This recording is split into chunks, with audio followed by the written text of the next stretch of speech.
Nous avez parlé également cet avant-midi, je crois bien, sur Charles Blé Goudet et son mouvement, la COGEP. Vous, est-ce que vous êtes en mesure de nous dire, à votre connaissance, à l'époque, qui finançait Charles Blé Goudet et la COGEP? Je ne sais pas. Ce n'était pas mon mouvement. Je n'avais aucune idée de lorsqu'il m'a appelé, sinon je ne sais pas.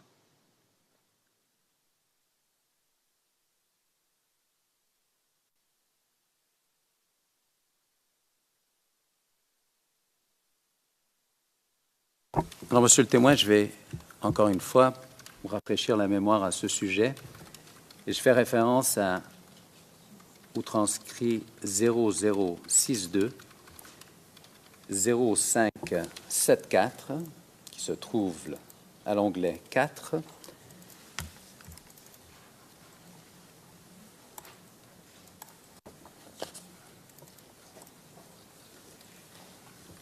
Un instant.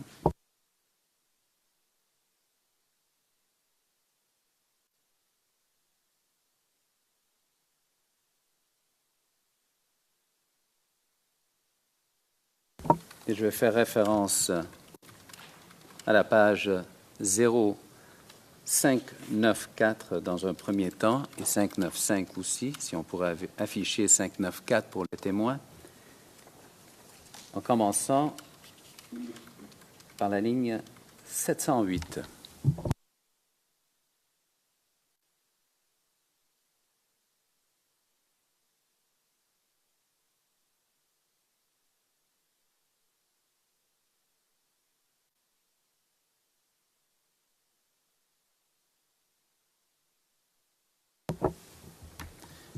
Alors, Monsieur le témoin, je vais vous lire.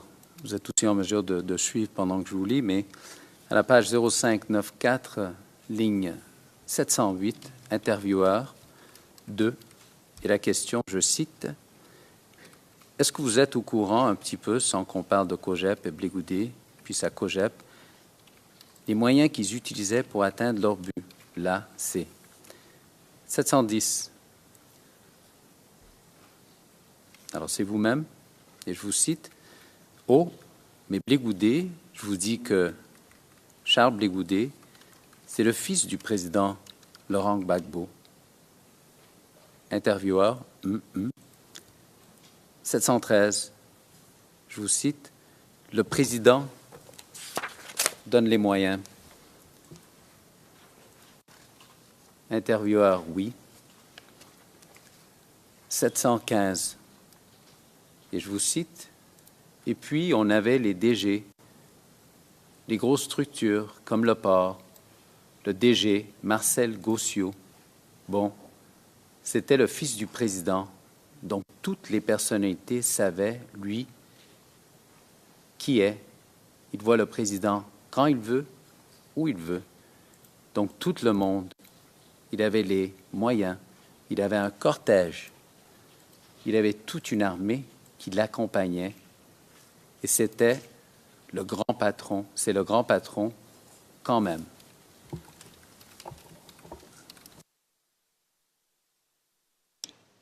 Je vous remercie. Sur ce point, j'ai dit aux enquêteurs, mes souvenirs sont bons, quand ils m'ont posé la question, je reconnais, je leur ai dit que Charles Blé Goudet était le fils du président. Oui. Charles Blé Goudet voyait le président quand il voulait. Oui, ça, toute la Côte d'Ivoire le sait. Charles Blé Goudet avait des voitures, avait des agents de sécurité. Ça, toute la Côte d'Ivoire le sait. Et pour moi, je pense que quand on voit, on est le fils du président, quand on voit le président, et tous les DG, ça je l'ai entendu, je l'ai dit, les DG dont j'ai cité, M. Marcel Gossiot,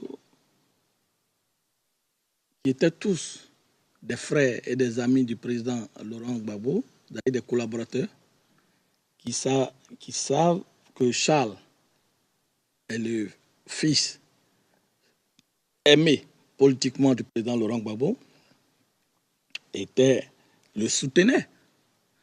Je le dis parce que je vous ai dit que dans ma région, il avait des représentants.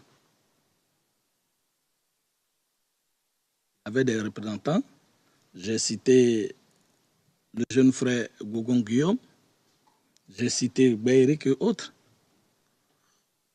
Ça, je l'ai entendu. Je n'ai pas assisté, je n'ai jamais accompagné Charles Blé Goudé chez Gossio, ni chez le président, puisque je ne l'ai rien vu. Mais quand ces éléments se targuaient, je ne sais pas, se vantaient qu'ils étaient allés avec leur chef voir tel DG, et tout le monde savait qu'à la télévision ivoirienne, concernant la jeunesse, quand on voit le grand patron, le président Laurent Gbagbo, il y va de soi, on voyait Charles Blé Goudé. Je le dis, Charles Blé Goudé voyait le président, puisque même mon patron, le docteur Franck Gueye. Voilà.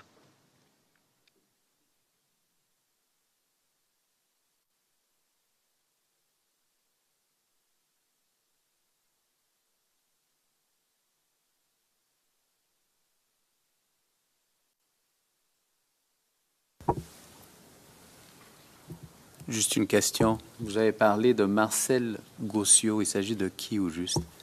Qu'est-ce qu'il faisait à l'époque? Il était le directeur général du port autonome d'Abidjan.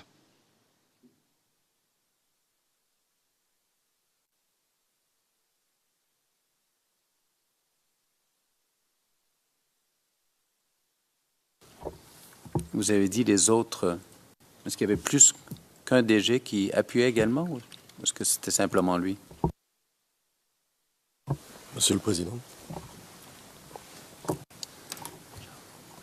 Maître le titre. Merci, Monsieur le Président. Monsieur le Président, j'attire l'attention de la Cour, de la Chambre, sur une nuance à respecter ici. Mon estimé confrère pose d'abord une question, c'est le début de ce débat. Qui finançait Charles Blé Goudé et la COGEP? Bon, question claire, et la réponse du témoin est claire, tout aussi claire. J'en sais rien. Et pour essayer d'obtenir une réponse autre, il va alors lui lire une déclaration, sa déclaration, dans laquelle il ne lui est pas posé du tout cette question, dans laquelle il lui est posé une question tout à fait différente, que je cite de mémoire. Est-ce que vous êtes au courant des moyens qu'ils utilisaient? Et là, on rentre dans le domaine de l'impression et de la spéculation. Your Honor, que l'on n'a given, plus. I'm sorry. Monsieur Garcia interrompt. Monsieur le Président, étant donné que mon contradicteur est en train de parler du fond de la déposition du témoin, je crois qu'il serait plus prudent de demander au témoin de quitter le prétoire pour que mon contradicteur puisse justement présenter son argumentaire, s'il souhaite poursuivre. Le Président, oui, effectivement, si vous souhaitez développer votre argument, il serait préférable que le témoin quitte le prétoire. Cela dit, je vois ce à quoi vous voulez en venir, parce que moi aussi, je peux lire la ligne 722 et 730, je peux lire la réponse. Je parle de la déclaration. Monsieur le Président, je m'en remets, oui, je m'en remets à la décision de la Chambre sur le fait de faire sortir ou pas le témoin. Écoutez, il n'y a pas de problème à le faire sortir en particulier. So, Le Président, très bien. Je demande donc au témoin de quitter le prétoire pendant quelques instants. Monsieur le témoin, veuillez quitter le prétoire. L'huissier va vous accompagner en dehors du prétoire.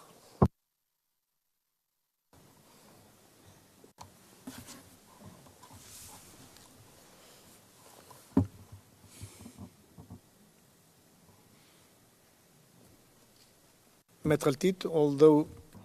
Maître Altit, vous avez la parole. Cela dit, vous avez bien exprimé votre position. Très clair. On est parti d'une question claire, on a obtenu une réponse claire. Et pour essayer de revenir sur cette réponse claire, le représentant de l'accusation s'est alors engagé dans un là, un entrelac de supputation et Alors, vous voyez, de proche en proche, nous sommes arrivés, peut-être recevait-il des fonds, mais je ne l'ai jamais accompagné chez tel ou tel. Et alors maintenant, on nous pose la question, et c'est là l'objet de mon objection, sauf que entre-temps, j'ai un peu perdu le fil. Alors, si vous permettez, je vais revenir un petit peu en arrière.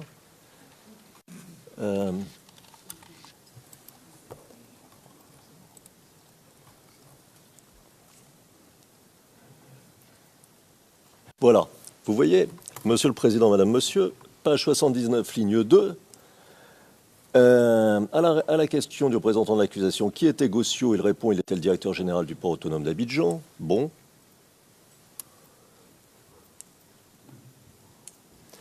Mais rappelez-vous, je vais doucement pour les interprètes, mais rappelez-vous qu'il n'a jamais dit qu'il avait accompagné Gossio, parce qu'on ne lui a jamais posé la question. D'où savez-vous qu'il aurait obtenu de l'argent? Étiez-vous là?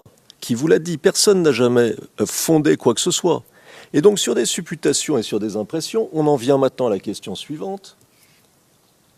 Après lui avoir fait dire qui était Gossio, bon, vous avez dit, et je cite, question du représentant de l'accusation, page 79, ligne 4 des transcrits français.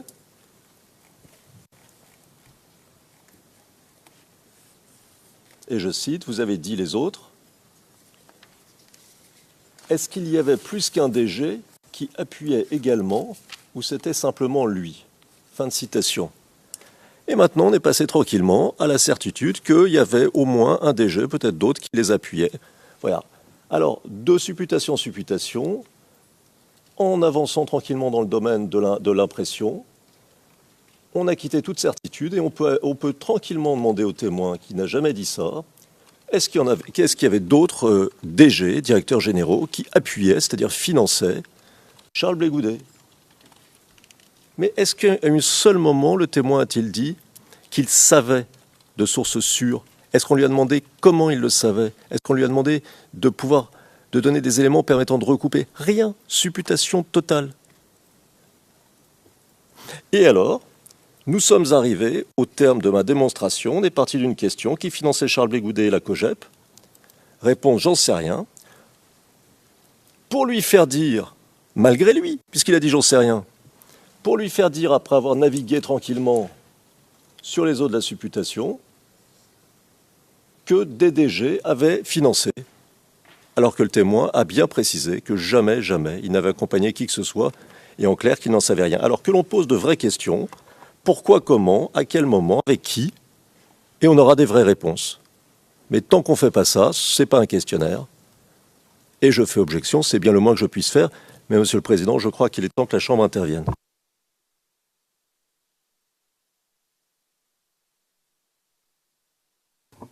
Mr. Knoop. Le président, Maître Knops, Monsieur le Président, la Cour, elle n'ignore pas le contenu de la directive 41. Oui. Il ne s'agit pas là de rafraîchir la mémoire du témoin, ni de lui confronter le confronter à une contradiction. Ce n'est pas le cas. Le témoin, dans sa déclaration, que l'accusation n'a pas citée, a confirmé qu'il n'a jamais entendu directement de la bouche de M. Blé Goudet quoi que ce soit s'agissant du financement. C'était la ligne 727 et la ligne 728. Donc il n'y a pas de contradiction par rapport à sa déclaration au bureau du procureur, ni sa déposition aujourd'hui. Il n'y a pas lieu de procéder à un rafraîchissement de la mémoire du témoin, puisque le témoin a dit qu'il n'avait pas de connaissance directe du financement. Par conséquent, il ne convient pas de présenter au témoin une déclaration qui est en fait un passage sélectif. Si vous lisez à la page 40, le témoin dit qu'il n'a pas de connaissance directe s'agissant du financement. 740. Par conséquent, le confronter à une déclaration antérieure est en contradiction avec la teneur de la disposition 41 de votre décision. Le juge président, j'allais justement intervenir avant que vous ne preniez la parole. Parce que si effectivement, si vous lisez la ligne 722 et 730, sa connaissance est fondée sur les dires de certaines personnes à la télévision. Donc il n'y a pas de réelle contradiction par rapport à ce qu'il a dit. La connaissance dont il dispose ou dont il disposait à l'époque, qu'il avait à l'époque, lui provenait de la télévision et des propos tenus par d'autres personnes. Ici, il a simplement dit « je ne sais pas », sauf à évoquer les autres sources. Par conséquent, vous ne devez pas étirer le concept de la confrontation ou de cet exercice qui consiste à rafraîchir la mémoire. Il n'y a pas lieu de se livrer à cet exercice si le témoin ne dit non, il n'y a pas de contradiction. Il n'y a pas de contradiction avec ce qu'il a dit précédemment. Monsieur Garcia, Monsieur le Président, je veux juste être très clair. J'ai utilisé l'expression rafraîchir la mémoire, mais peut-être aurais-je pu dire opposer au témoin une déclaration antérieure. Le Président, oui, oui, oui. Le Président interrompant, oui. Maître, Monsieur Garcia poursuivant, et le témoin dit, le Président interrompant, non, certes, si le témoin vous dit je ne me souviens pas, vous pouvez procéder à un rafraîchissement de sa mémoire. Or, si le témoin fait une déclaration et que cette déclaration contredit ce qu'il a dit antérieurement, à ce moment-là, vous lui opposez sa déclaration antérieure, ce qu'on appelle la confrontation. C'est autre chose. Monsieur Garcia, oui, je prends bonne note de ce que vous dites, Monsieur le Président. Parfois, on rafraîchit la mémoire du témoin. C'est une étape préliminaire avant de procéder à cette confrontation. C'était le but de mon exercice. En dépit des mots que j'ai utilisés, le témoin dit « je ne sais pas ». Or, cette information, il la connaît, quelle que soit la source et la provenance de cette information. Plus tard, la Chambre appréciera la crédibilité de cette information. C'est pour cela que j'ai présenté au témoin sa déclaration antérieure, simplement à cette fin-là. Évidemment, lorsque le témoin reviendra, je lui poserai des questions sur ses connaissances, si tant est qu'il sache quoi que ce soit et qu'il provienne d'autres sources. Le Président, nous le savons maintenant, cela figure au compte-rendu. Nous le savons maintenant, nous le savons, c'est au compte-rendu. Et nous débattrons ultérieurement du contenu du compte-rendu. Je crois que vous devriez simplement poursuivre, à moins que vous ne vouliez vous appesantir sur ce sujet pour d'autres raisons. Monsieur Garcia, j'en prends bon acte, Monsieur le Président. Le Président, bien. Monsieur l'huissier, veuillez faire entrer le témoin dans le prétoire à nouveau.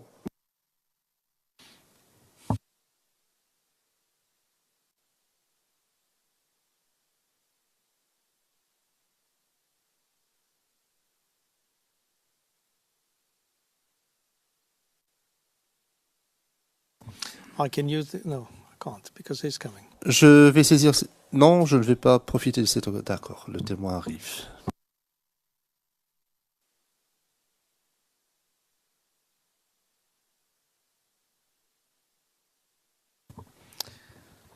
The floor is back.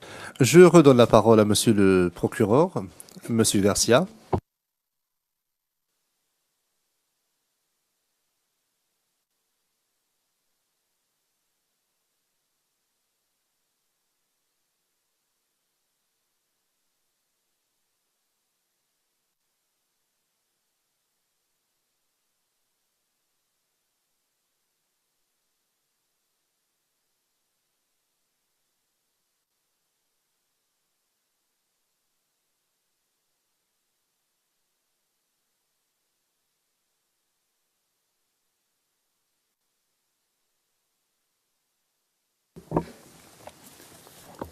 Alors, Monsieur le témoin, je veux simplement revenir sur une partie de votre réponse et elle se trouve à la page 78, ligne 24-25. Vous avez dit, je le dis, Blé Goudet voyait le président puisque même son patron, le docteur Frank Gay. Est-ce que vous pourriez compléter cette pensée ou cette affirmation? Qu'est-ce que vous voulez nous dire par ça? Je voudrais dire que j'ai dit, pas le patron Blé Goudet, moi, mon patron. Mon patron, le docteur Frank Gay, était conseiller spécial du président. Je voudrais dire qu'il ne voyait pas aussi souvent, puisque quand il doit voir le président, excusez-moi, plus ou moins, nous le savons.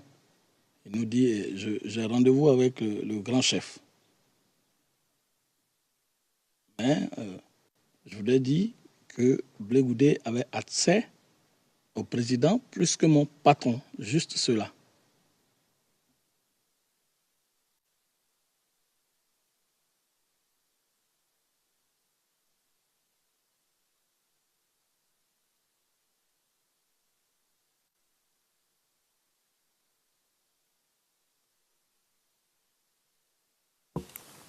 Monsieur le Président. Maître Altit. Oui, merci Monsieur le Président. Et pardon à mon confrère d'intervenir. Mais je crois qu'il serait bon peut-être de poser des fondations, de poser des questions qui logiquement ensuite conduiraient à poser la question qu'il pose. Vous comprenez, quand on demande est-ce que Blé Goudé voyait souvent le président, la question avant, il doit y avoir une question avant, parce que ça c'est une conclusion, il doit y avoir une question avant. Aviez-vous les moyens de savoir si, par exemple, enfin je veux dire, c'est tellement évident. Bon, le problème c'est qu'à chaque fois c'est la même chose. Alors je ne me suis pas levé, j'ai attendu, je me suis dit ça ira mieux, ça va pas mieux. Donc à un moment, Monsieur le Président, je crois qu'il faut que la Chambre intervienne. L'interrogatoire, tout interrogatoire a une logique. Il faut la respecter parce qu'à défaut, on fait dire aux témoins des choses qu'il ne dit pas.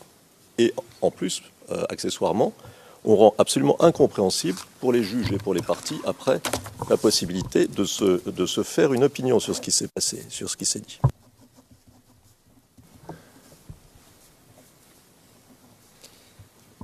Mr. MacDonald. Yes, Le président, Monsieur MacDonald, oui, je me lève, Monsieur le Président, parce que c'est un thème récurrent s'agissant de ce témoin. Mais c'est vrai aussi d'autres témoins. Je vais parler en français, d'ailleurs.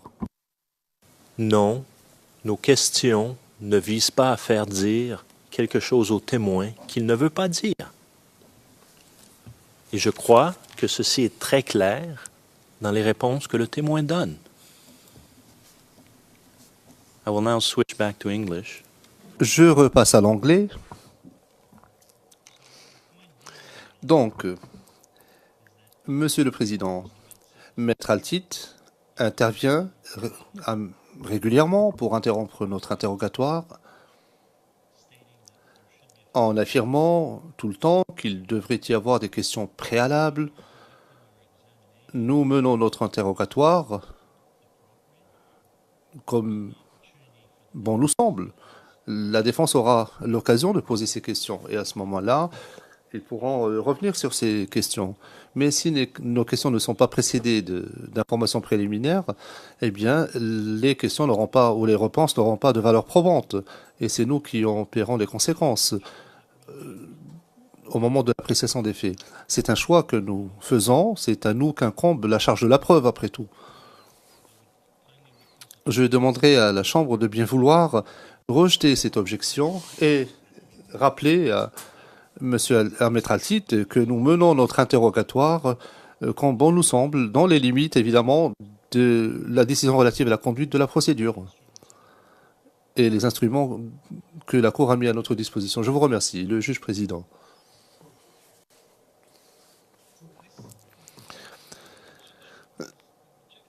En effet, la Chambre rejette cette objection parce que l'interrogatoire est simplement une question de questions et de réponses. On pose des questions et on obtient des réponses. Pour ce qui concerne les questions préliminaires, ce n'est pas un concept juridique. L'expression « lay the foundation », poser des questions préliminaires, non, ça n'a pas de fondement juridique. Il s'agit simplement de poser des questions aux témoins sur des faits. Parce que si vous jetez les bases de votre question, si vous posez des questions préliminaires, parce que toute question pourrait éventuellement être précédée d'une question préliminaire. Alors je ne comprends pas ce concept personnellement. J'invite cependant le procureur à poser des questions simples et à obtenir des réponses. Et si le témoin est en mesure, enfin s'il peut s'en souvenir et il répond, s'il n'est pas en mesure de le faire, il dit « je ne peux pas répondre à cette question ». Il doit répondre et dire la vérité. Veuillez poursuivre.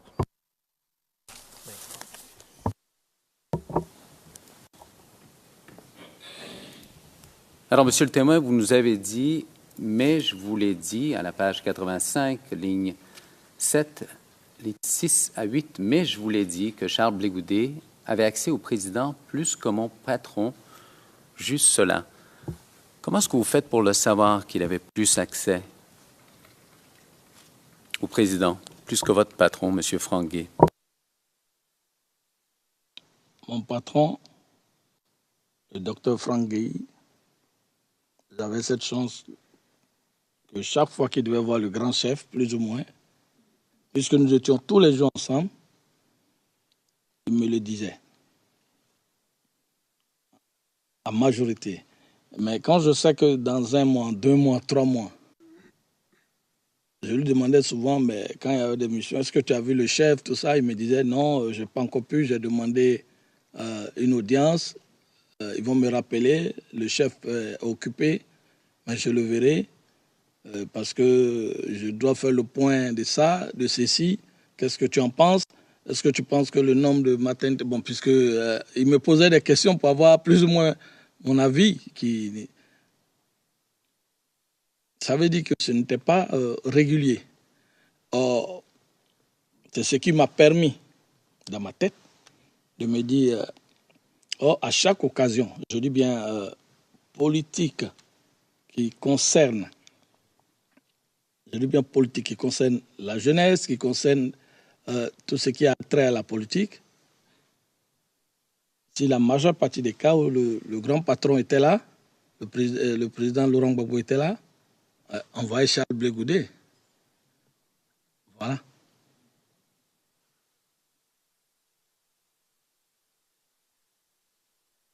D'accord, merci, Monsieur le témoin.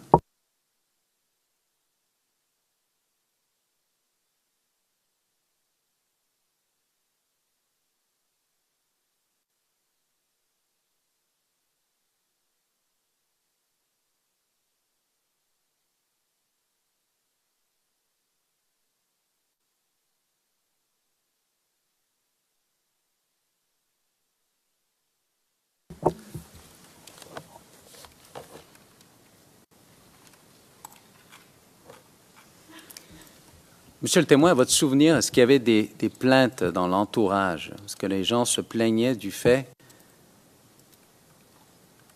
de la distribution de l'argent pour la campagne électorale?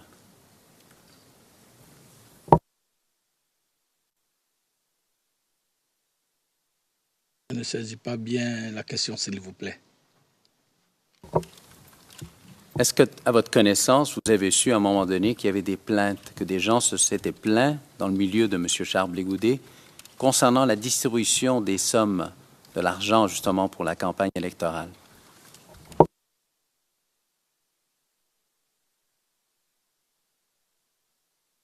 Écoutez, j'ai entendu, mais je ne peux pas vérifier. Mais j'ai entendu, mais je ne peux pas vérifier, puisque j'avais pris des distances. Et ce que vous avez entendu, ça avait rapport avec qui?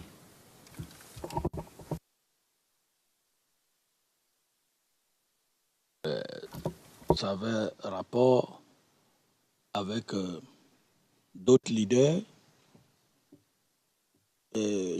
Puisque je vous ai dit que déjà, si mes souvenirs sont bons, d'autres leaders comme des jeunes de la JFPI. De la JFPI qui est le parti du président Laurent Gbagbo, notre champion.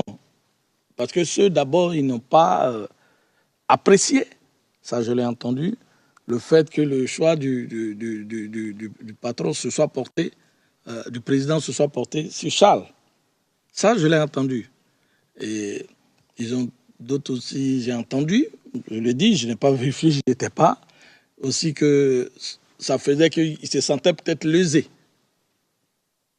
Voilà.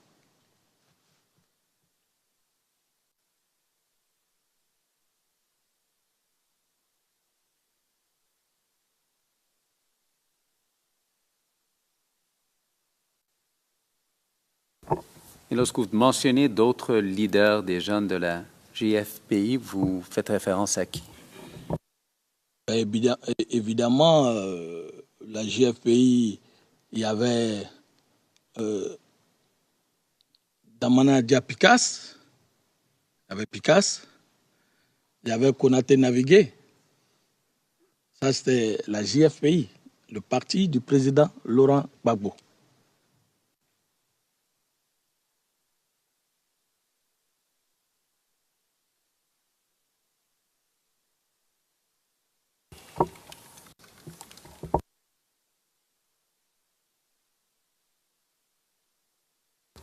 Est-ce que vous rappelez un peu plus sur s'il y avait une plainte à l'égard des sommes d'argent? Non. Exactement, je ne me souviens pas, non. Alors, je vais vous rafraîchir la mémoire sur ce point-ci. Et je vais faire référence à l'onglet numéro 3, c'est le CIV 0TP, OTP 00620537. À la page 0550. Et je vais débuter à la ligne 439. Alors, je vois que c'est déjà affiché devant vous.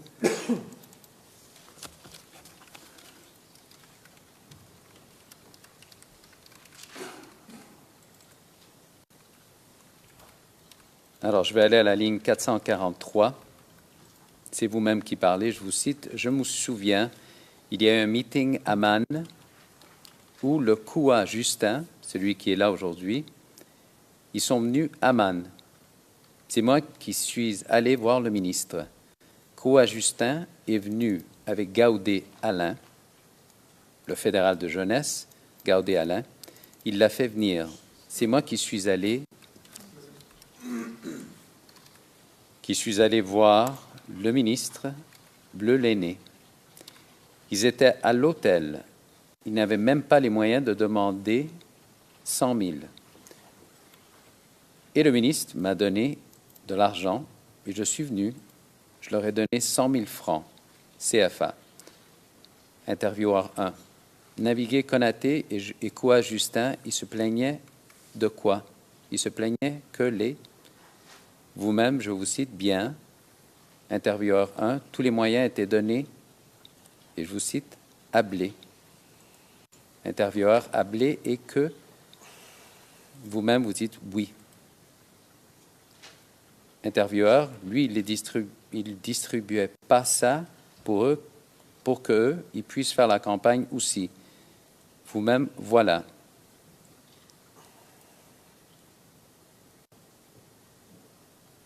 Intervieweur 1, qu'est-ce que c'est une question de « Ah, ils aimeraient bien manger l'argent aussi ». C'était quoi? Vous-même, je vous cite, c'est une question, bon, de toutes les manières.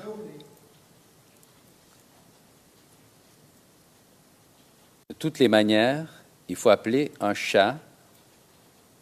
Citation, on ne peut pas faire une campagne sans manger. Intervieweur 2, Vous-même, je vous cite, quand même. Intervieweur, donc il se plaignait que tout l'argent allait plutôt à, personne n'a entendu, c'est vous-même, je vous cite, oui, c'est lui qui gérait. Intervieweur 1, Ablé étant le directeur 2, et je vous cite, voilà, il ne donnait qu'à ses amis et qu'à tous ceux qui étaient dans son réseau. Oui, je vous remercie. Je me souviens effectivement que le jeune frère Koua Justin, membre du bureau de la JFPI, et le jeune frère Gaudé Alain, fédéral de la jeunesse de la JFPI de Mans. Nous étions à Mans. Et lorsque Koua Justin a fait une visite, par l'entremise d'Alain Gaudé, de mobilisation, ils sont arrivés. Et ils m'ont trouvé à Mans. Et le jeune frère Gaudé Alain, qui était un petit frère, ils étaient à l'hôtel, il m'a fait appel.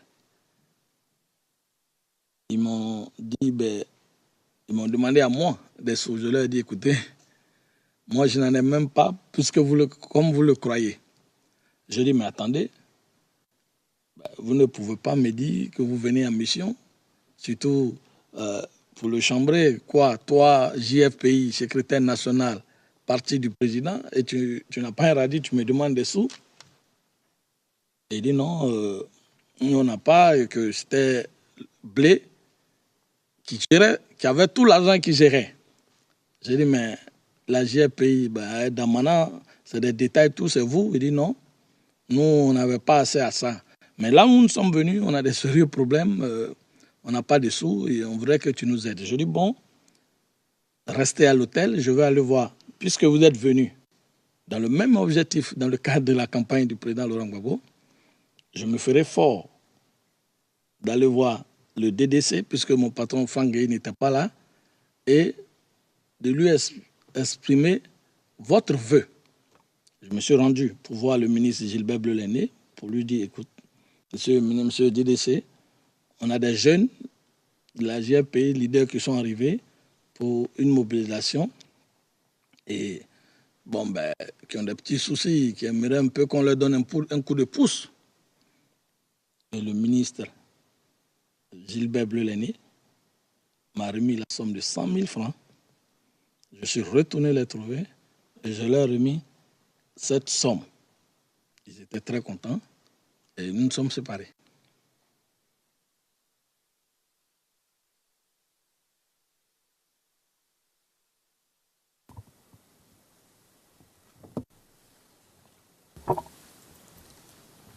Alors, vous avez également dit aux enquêteurs, voilà, il ne donnait qu'à ses amis et qu'à tous ceux qui étaient dans son réseau. À votre connaissance, le réseau faisait référence à qui? Le réseau, c'est les membres du COGEP, de son mouvement, de ses amis avec qui il était le plus souvent, ses amis qu'il connaissait depuis fort longtemps, depuis toujours. Voilà. C'était qui ses amis qu'il connaissait depuis fort longtemps? Et il avait ses amis, il avait, je peux citer Awas Talon, c'était son ami. Je peux citer Jean-Yves Dipopieux. Je peux citer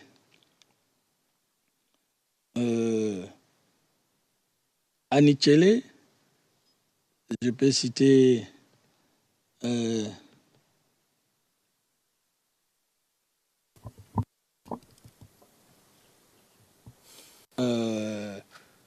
Elie Alassou.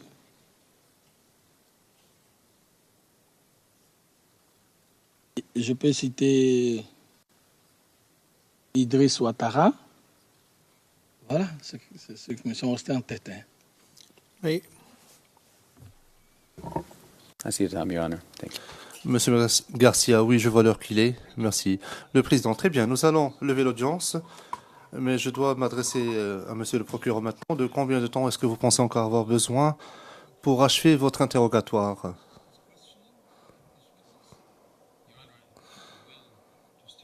Monsieur Garcia, monsieur le président, je vais d'abord dire que je vais faire un calcul ce soir. Je vais essayer de restreindre le nombre de questions qui me restent. Mais je pense en avoir terminé pendant le premier volet d'audience demain matin. Le président, très bien. La défense de M. Blé-Goudet, je pense que c'est vous qui se poserez des questions en premier. D'après ce que j'ai appris jusqu'à présent, oui. Alors je vous invite donc à commencer vos préparatifs dès maintenant. Nous allons lever l'audience et nous reprendrons demain à 9h30. Merci beaucoup.